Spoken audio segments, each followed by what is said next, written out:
নমস্কার বন্ধুরা, বৈশাখী Rasoi and blog থেকে আজ আমি মিষ্টি শুক্তো বানিয়ে দেখাচ্ছি। মিষ্টি শুক্তো আপনারা তো সবাই খেয়েছেন। আজ আমি আপনাদেরকে আমি যেভাবে বানাই আপনাদের সাথে শেয়ার করছি। মিষ্টি শুক্তো বানানোর জন্য আমার যে যে উপকরণগুলো লাগবে আপনারা দেখতে থাকুন। এখানে ডাঁটা নিয়েছি, আলু নিয়েছি, এটা নিয়েছি কচু, এটা মূলো আছে, আর এটা বেগুন, এখানে আছে গাজর, এখানে আছে কাঁচকলা, এখানে আমি নিয়েছি করলা, আর নিয়েছি একটু আদা, এখানে নিয়েছি বড়ি, এখানে আছে গোটা জিরা, গোটা সর্ষে, তেজপাতা আর একটা শুকনো লঙ্কা নিয়েছি। এখানে দুধ আছে, আর এখানে আছে গুঁড়ো দুধ, এখানে আছে নুন, আর এখানে আছে জিরা গুঁড়ো, ধনে গুঁড়ো, এখানে আছে ঘি আর সর্ষের তেল, আর এখানে নিয়েছি চিনি। আপনারা দেখতে থাকুন। প্রথমে আমি কড়াইয়ের মধ্যে এইটা মশলা বানানোর জন্য গোটা জিরা, গোটা সর্ষে এটা কড়াইয়ের মধ্যে দিয়ে দেবো। এটা আমি মশলা বানাবো, তাই আগে এটা একটু ভেজে নেব।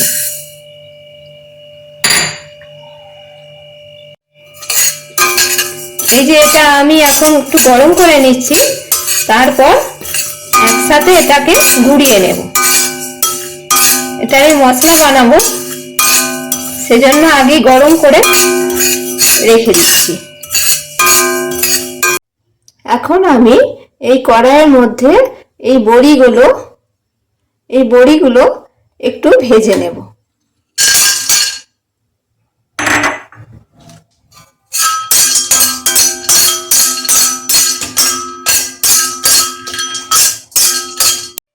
এবার আমি করলাগুলো একটু ভেজে নেব।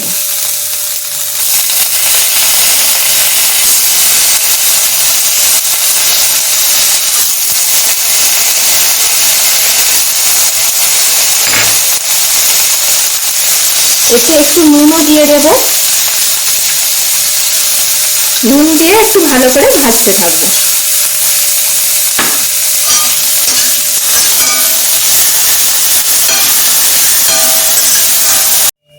করলাগুলো আমার ভাজা হয়ে গেছে, এবার আমি এটা তুলে নেব। আবার আমি বেগুনগুলো ভাজার জন্য অল্প একটু তেল নিয়ে নেব।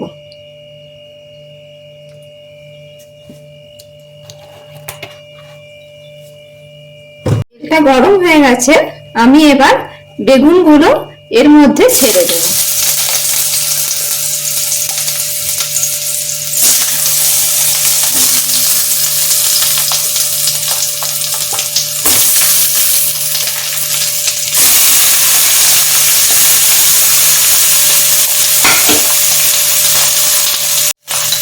আর একটু নুন ছড়িয়ে দেব।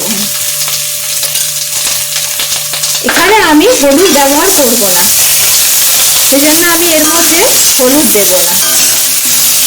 এবার বেগুনগুলো আমি একটু ভাজতে থাকবো। একটু চাপা দিয়ে দিয়ে ভাজি, তাহলে তাড়াতাড়ি ভাজা হয়ে যাবে। এইভাবে চাপা দিয়ে দিয়ে ভাজবো, তাহলে তাড়াতাড়ি বেগুনটা ভাজা হয়ে যাবে। বেগুনগুলো আমার ভাজা হয়ে গেছে, আমি এবার বেগুনগুলো তুলে নেব। আবার আমি এর কড়াইয়ের মধ্যে একটু তেল নিয়ে নিচ্ছি।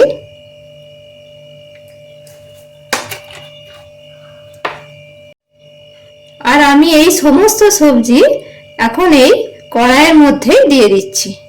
এটাকে একটু ভেজে নেব।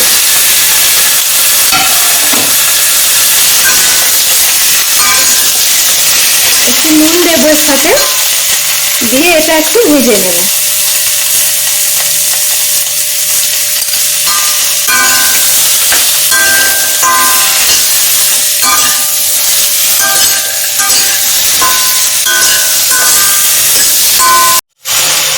সবজিগুলো আমার সব ভাজা হয়ে গেছে, এবার আমি প্লেটের মধ্যে সবজিগুলো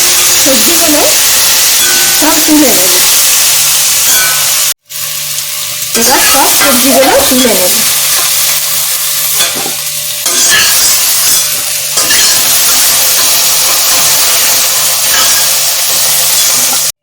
সবজিগুলো আমি সব তুলে নিলাম। এবার আমি কড়াইয়ের মধ্যে একটু তেল দেব।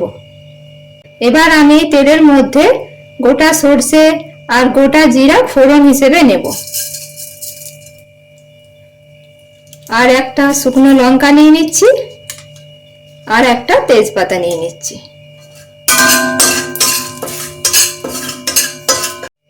এবার যে আদাটা নিয়েছিলাম সেটা ছিঁচে এর মধ্যে দিয়ে দেব। আপনারা আদা পেস্টও দিতে পারেন।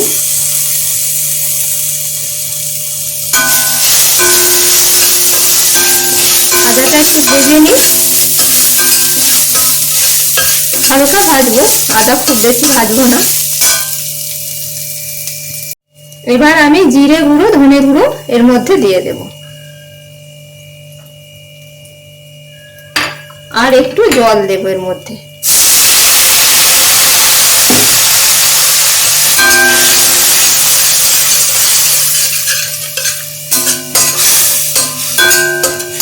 মশলাটা আমার কষানো হয়ে গেছে। এবার এই যে সবজিগুলো আমি ভেজে রেখেছিলাম, এই সমস্ত সবজি এর মধ্যে দিয়ে দেব।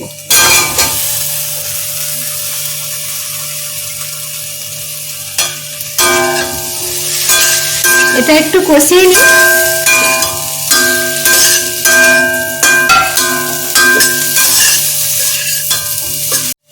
এখন আমি এর মধ্যে একটু জল দিয়ে দেব।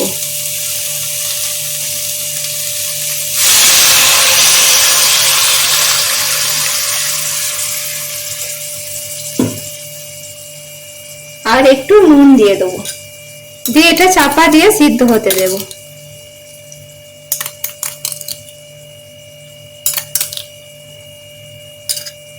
নুন দিয়ে দিলাম, এটা এবার একটু চাপা দিয়ে দিই, চাপা দিয়ে একটু সিদ্ধ হতে দিই।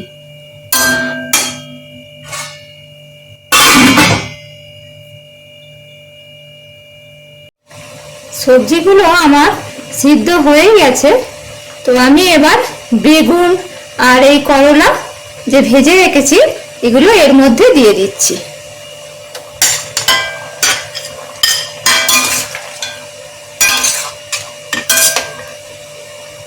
এগুলো সব আমি এর মধ্যে দিয়ে দিলাম।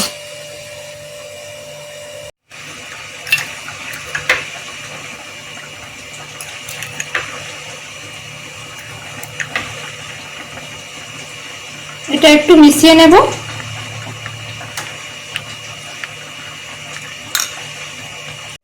এবার আমি এই দুধটা এর মধ্যে ঢেলে দিচ্ছি।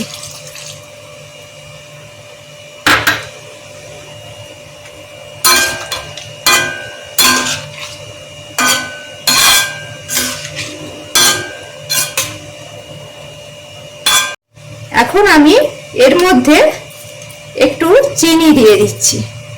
এটা একটু মিষ্টি মিষ্টি হবে, সেজন্য আমি একটু চিনি দিয়ে দিচ্ছি।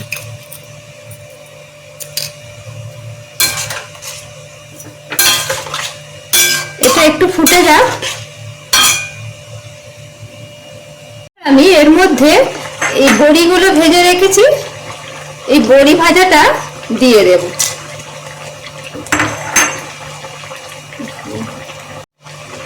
বড়ি ভাজাটা আমি তো এর মধ্যে দিয়ে দিয়েছি।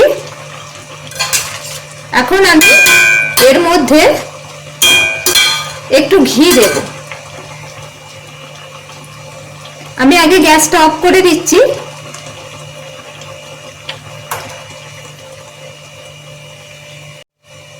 গ্যাসটা আমি অফ করে দিলাম।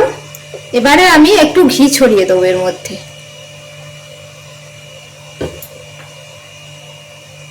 আর এই যে ভাজা মশলাটা জিরা আর সর্ষে দিয়ে যে ভেজে রেখেছিলাম আমি, এই ভাজা মশলাটা গুঁড়িয়ে নিয়েছি, এটা আমি এর মধ্যে ছড়িয়ে দেব একটু।